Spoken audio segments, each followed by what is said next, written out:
Bueno, qué gusto saludarlos nuevamente. Como ya sabrán a esta altura, en estos días de feria, además de hacer lecturas de poetas de todo el mundo, estamos también presentando la colección Flor del Espinillo, que reúne a 39 poetas de distintos países del mundo, de 19 países del mundo más concretamente, en una edición doble, en dos sentidos. Es doble primero porque cada uno de los libros tiene la obra, la selección de dos poetas, y también es doble porque tenemos una sección internacional, digamos, y otra sección que es correntina, que como debe ser, reúne a poetas de la provincia anfitriona. Y bueno, la idea es que esas dos colecciones dialoguen entre sí, que los mismos poetas que comparten los libros dialoguen entre sí. Fue difícil armar esta selección, pero en todo caso lo que queríamos era que hubiera en algunos casos unidad, en otros casos que la obra dialogara por contraste quizá, pero siempre por un tamiz de calidad.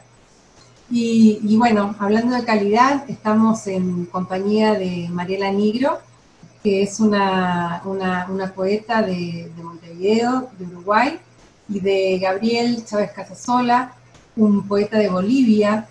Así que esta es una mesa especial en el sentido de que son dos países limítrofes de Argentina, y bueno, ya que Argentina, Curuzcuatiá, más concretamente Corrientes, es el anfitrión, un gusto para mí estar con ustedes. Así que, bueno, los saludo, vamos a hacer una pequeña charla. Empezamos por Mariela en todo caso. Este libro es el número 2 de la colección Flor del Espinillo.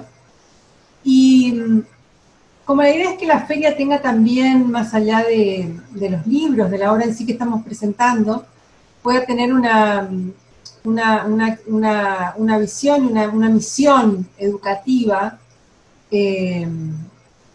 Yo quería comenzar, Mariela, contigo, que también eres una excelente ensayista por lo que vi de tu trabajo, contándome un poco sobre cuál es tu impresión de la poesía uruguaya contemporánea. Bueno, ni que hablar de que Uruguay se caracteriza por tener voces literarias desde, por lo pronto, el siglo pasado, de gran relevancia en América. Y bueno, sería muy difícil para mí enumerar todos los poetas contemporáneos que leo, con los que tengo relación, de los que me nutro, pero bueno, hay una gran calidad, de verdad, en la literatura uruguaya, tanto en narrativa, en poesía, como en ensayística.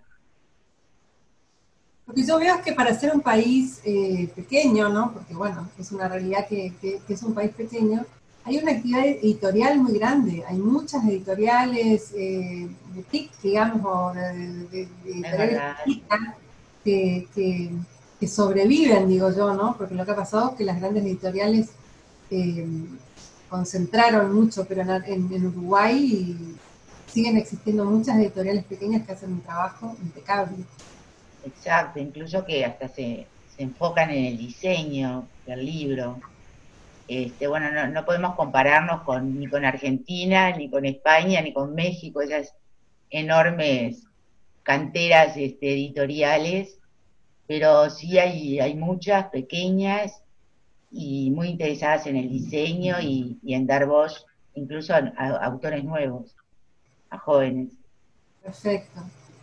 Bueno, y Gabriel, ya hagamos de esto una charla, así que yo sé por contar con tu amistad, por estar en contacto contigo en redes y demás, que no solo que eres un poeta que representa en el mundo Bolivia, sino un poeta que como poeta promueve la poesía boliviana, porque yo veo que tú aplaudes cada vez que un poeta boliviano sale al mundo y demás. Eh, Así que me gustaría también tener como un panorama de lo que pasa en Bolivia en ese sentido. Bueno, primero, muchas gracias, Carolina, un saludo, Mariela, y a todos los que nos siguen. La verdad es bonito estar de esta manera, aunque sea virtual, en Curuzcuatiá, en esto que cuando tú me contabas, Carolina, cuando me invitaste, a mí me llamó mucho la atención el nombre guaraní tan eufónico, tan sonoro, ¿no? Y entonces me explicaba su etimología y yo reitero que al estar publicado en esta colección me siento feliz por haber tenido ahora junto con una poeta uruguaya, pero también contigo, con Argentina, con Corrientes, este cruce de caminos de papel, ¿verdad? Bolivia ha sido un país muy desconocido y muy insular en cuanto a su producción literaria hasta hace pocos años, digamos, 10 años, 15 años para la poesía, probablemente 20 años para la prosa. Es un proceso que ocurrió entre la Guerra del Chaco y la última década del siglo XX. Fue un tiempo de ensimismamiento que tiene que ver probablemente con procesos de descubrimiento nacional, ¿no? La Guerra del Chaco fue una etapa en la que en Bolivia hubo un descubrimiento del occidente, de que había también bolivianos del oriente, donde yo vivo en Santa Cruz, que es la parte tropical, casi amazónica de Bolivia, ¿verdad? El descubrimiento por parte de los ciudadanos urbanos de la realidad de los pobladores indígenas que constituyen todavía una gran parte de la población boliviana. Entonces, tal vez estuvimos por una situación nacional muy ensimismados. Nuestra literatura alcanzaba, digamos, niveles de calidad. Yo creo que Bolivia es un país de una gran tradición poética y además de una tradición poética muy viva, pero que no se conocía fuera de nuestras fronteras, y a mi generación le ha tocado ser de alguna manera la que ha roto el hielo, ¿no? La que ha abierto ese camino, y desde luego a mí me alegra mucho que detrás nuestro, junto a nosotros, vengan otras generaciones y venga gente que ya está en diálogo permanente con otras poéticas, porque eso es lo más sano para la poesía, que haya esa oxigenación y que además no es solo en espacio, ¿verdad? Porque la poesía es capaz de abolir un poco tiempo y espacio y nos permite dialogar con los muertos y con los vivos, pues con los que están cerca y con los que están lejos. Gracias. Sí, Gabriel, tengo un poco esa... No, en realidad mientras te escuchaba, obviamente que a mí me hace eco la palabra de Adela Zamudio, ¿no? Y ya que estoy hablando contigo y en esta oportunidad necesito nombrarla, ¿no? Me parece que obviamente no tiene nada que ver conmigo, mi familia no pasó por ahí, pero digo que la figura de esa poeta en su tiempo fue muy fuerte, ¿verdad?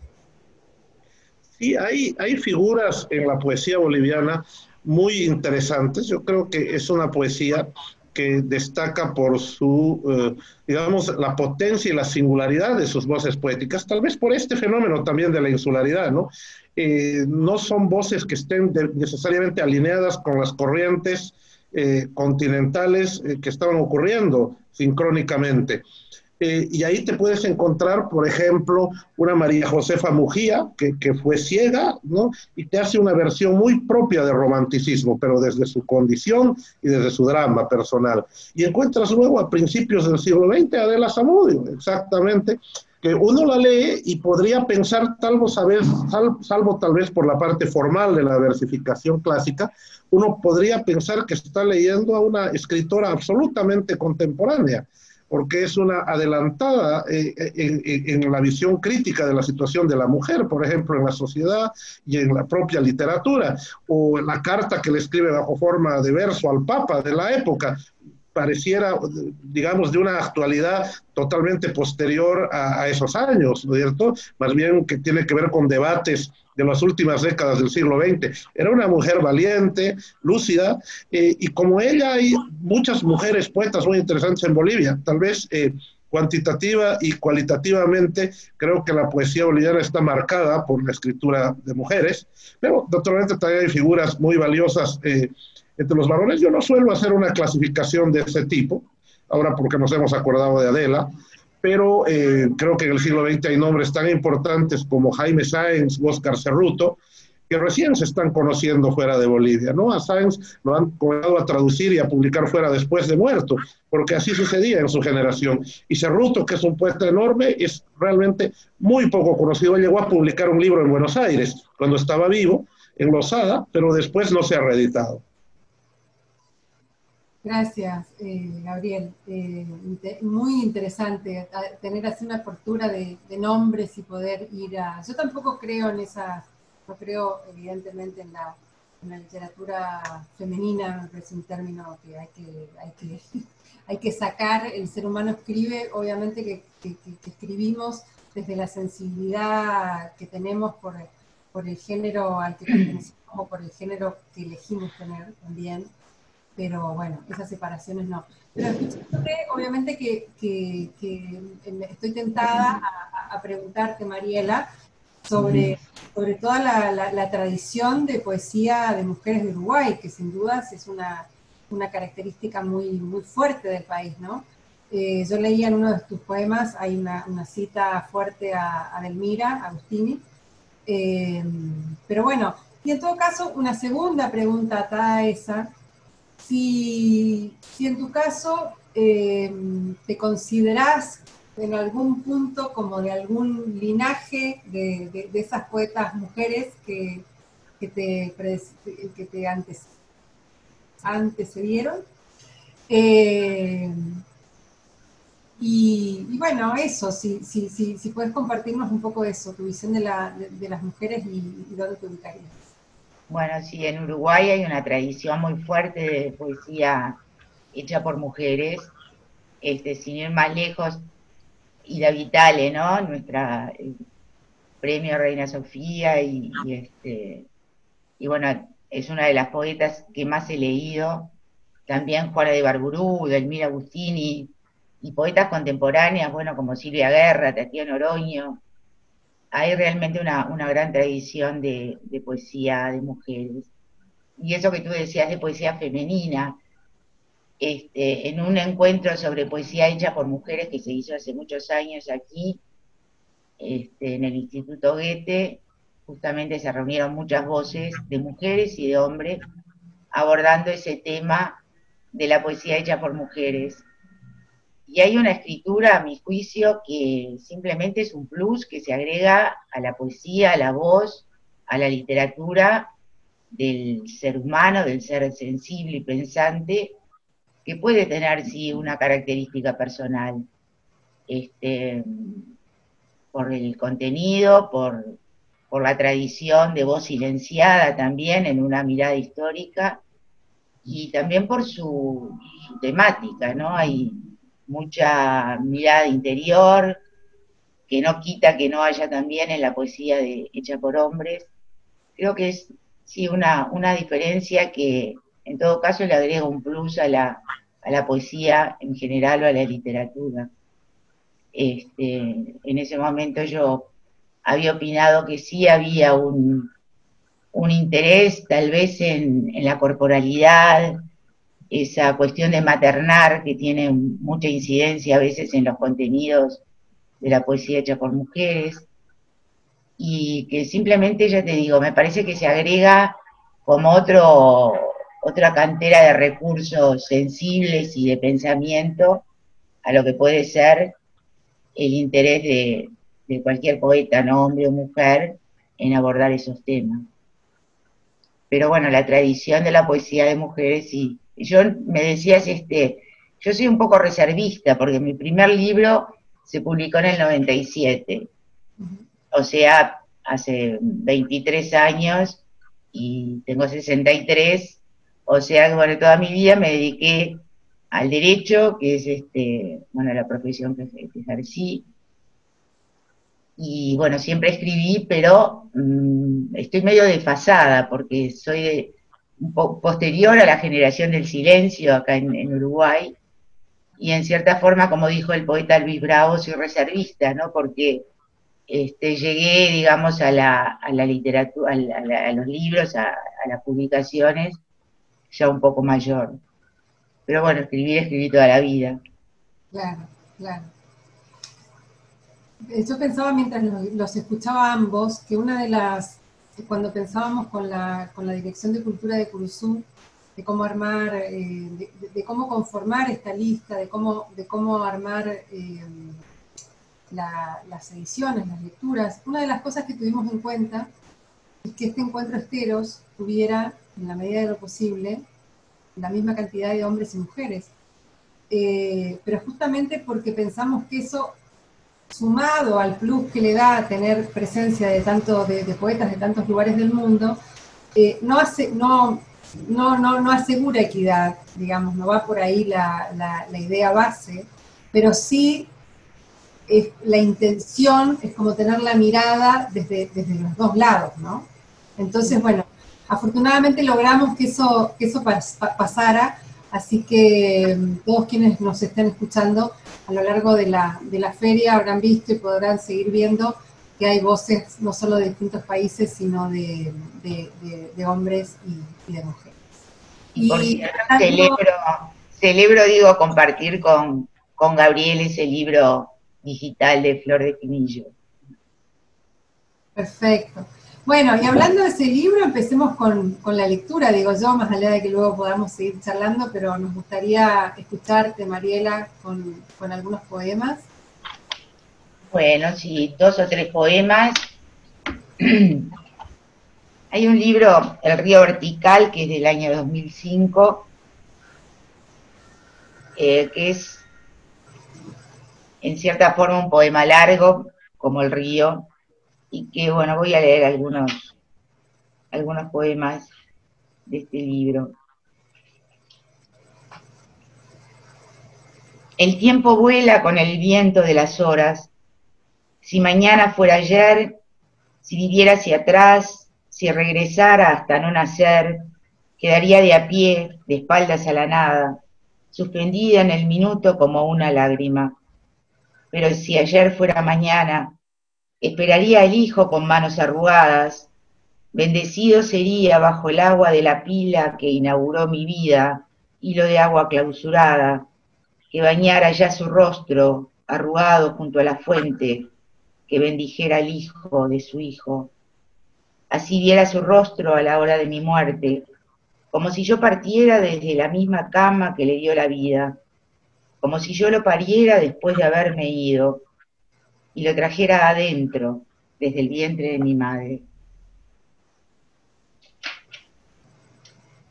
El cuerpo, como si fuera Ulises, buscando su destino, pero al pasado, remando, construyera hacia atrás su geometría, y hubiera llegado el verano con un frío cuchillo de obsidiana entre los dientes, sonreiría ante la muerte y entonces brillaría el filo, y en la oscura hendidura de lo blanco una flor siempre negra y mojada, una cosa enterrada, encarnada, recordando al cuchillo. Pero cae una lluvia sucia sobre el campo del sueño y la herida reabre. No celebro el diluvio, solo duele la cima profunda y el recuerdo anfibio de la aleta. Y allá arriba, la dorada cabellera de Ofelia, aún flotando. Qué belleza. ¿Quieres otro más? Sí, por favor. Así, si en el cuerpo naciera el río, si la poesía vertical desgranara en él su pedrería y voltearan a su paso los recuerdos, agotadas margaritas amarillas deshojadas los penares, los dolorosos desmayos como quebrados juncos, alegrías, camalotes brillantes y espeso plancton las dudas y temores. Si pliegues en la ensenada de los años, así en él formaran las arrugas, desesperada la piel en su tersura, desconcertara el tacto, si engañara la juventud antigua, su luna oscura, ese espejo como el cielo de la vejez que viene. Enjollada yo andaría, cascando los brillantes abalorios, engalanada entre lo verde y lo fluido, entre las ondas verticales, los erectos remolinos, el elevado albur, allá en lo hondo. Esto es a lo que me refería, ¿no? Con el tema de la corporalidad, por lo menos en mi poesía. Sí, claro. ¿Quieres otro más? No, antes Vamos a escuchar a Gabriel. Sí, claro. Antes de escucharte a Gabriel, porque en realidad mientras yo, digamos, leía sobre los dos, claro, que detecté esto de la verticalidad, o en realidad más concretamente del uso de la palabra vertical. Obviamente que lo tienes muy, muy identificado, ¿no? Entonces, ¿es como una constante en toda tu obra?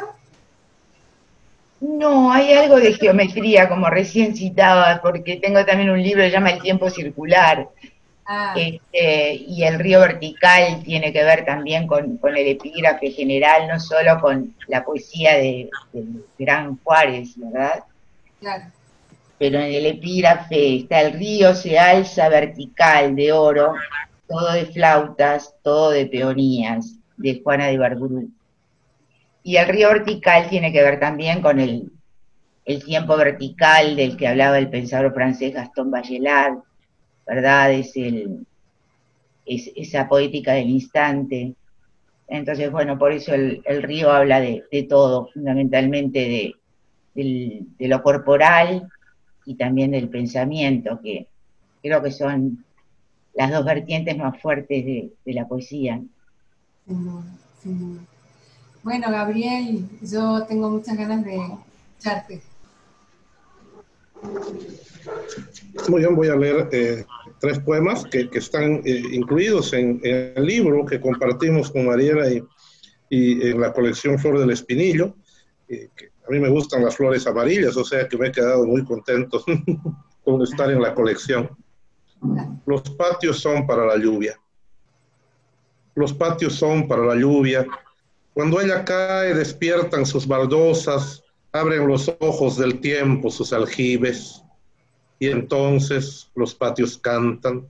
Un canto hondo en un idioma arcano que hemos olvidado, pero que comprendemos cuando cae la lluvia sobre los patios y volvemos a ser niños que oyen llover. Bajo la lluvia todas las cosas son renovadas en los patios, y cuando escampa el mundo huele a recién hecho, a sábado de Dios, a primavera. El canto de los patios en la lluvia borra el dolor del universo y susurra el dolor del universo, por las lluvias perdidas, por los patios perdidos, por los cantos perdidos. Por ti y por mí que bailamos bajo la lluvia de Bizancio, arcanas danzas, con movimientos hondos en los patios de la memoria.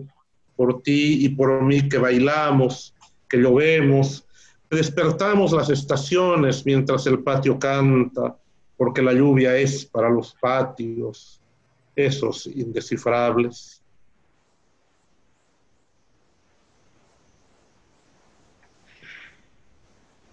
No.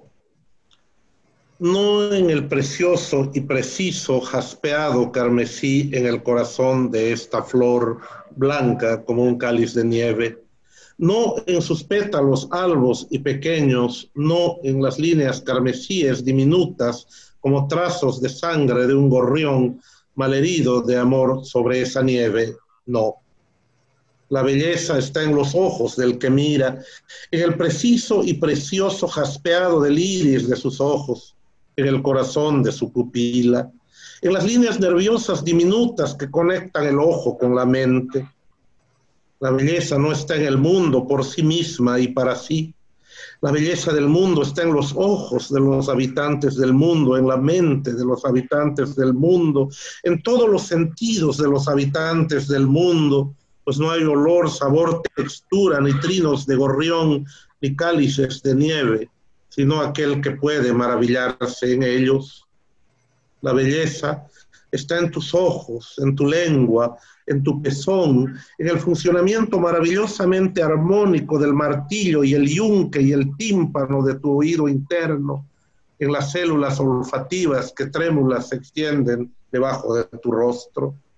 Contra la muerte y el dolor y el mal, a pesar de la extensión de su reinado en ti y en mí, la belleza está en ti y en mí, no en esta flor que temblorosa sostiene su blancura y sus irisaciones carmesíes, en una palma cuyo pulso un día dejará de latir y será trazo de sangre en el corazón de un gorrión niño y cáliz de tierra y humus para las nuevas flores como esta, que temblorosa sostiene su blancura para aquellos que podemos percibir la suma de todos los colores. Y cierro con este que hace preguntas. Yo tengo por ahí algunos poemas, pocos, pero algunos que hacen preguntas. O sea, yo creo que la poesía tiene más que ver con saber hacer preguntas o descubrir cómo hacer preguntas que con buscar respuestas. Aunque tal vez la poesía al hacer esas preguntas nos susurra, no racionalmente, respuestas a cosas tan profundas que ni siquiera ni la ciencia ni la religión han podido darnos hasta ahora. De la procedencia de la luz.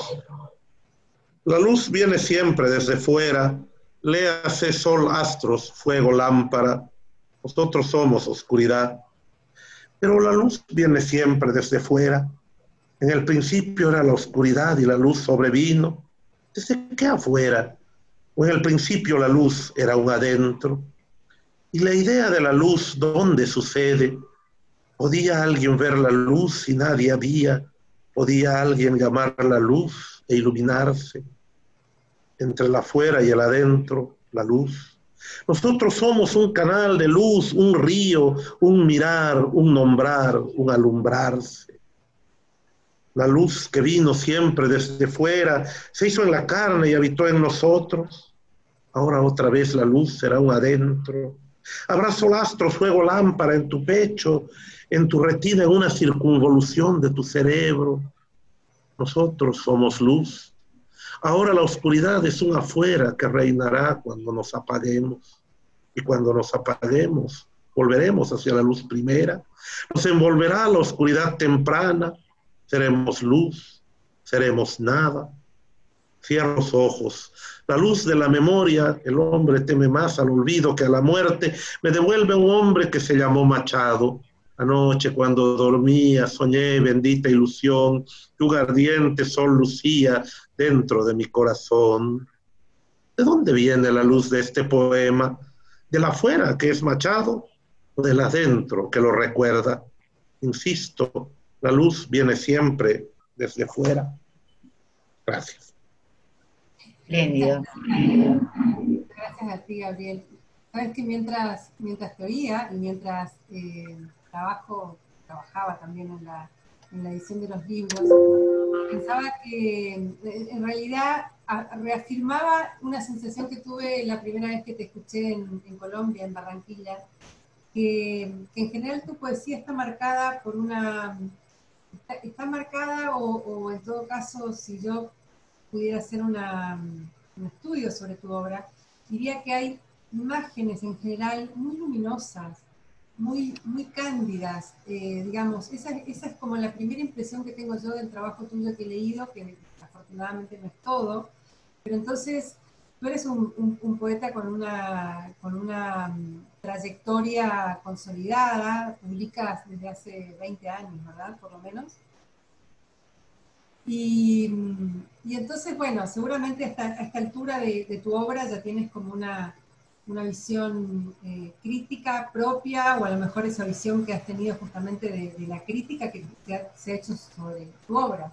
Entonces, para invitar a los lectores a que se sumen a este libro, para leer a Mariela y para leerte a ti, quería que nos cuentes un poco sobre la visión que tienes tú sobre tu propia poesía.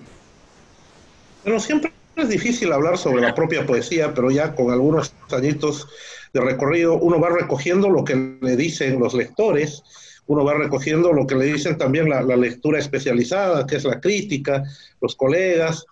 Yo sí publiqué mi primer libro el año 99, pero tengo 2 libros que son así muy de aprendizaje, ¿no?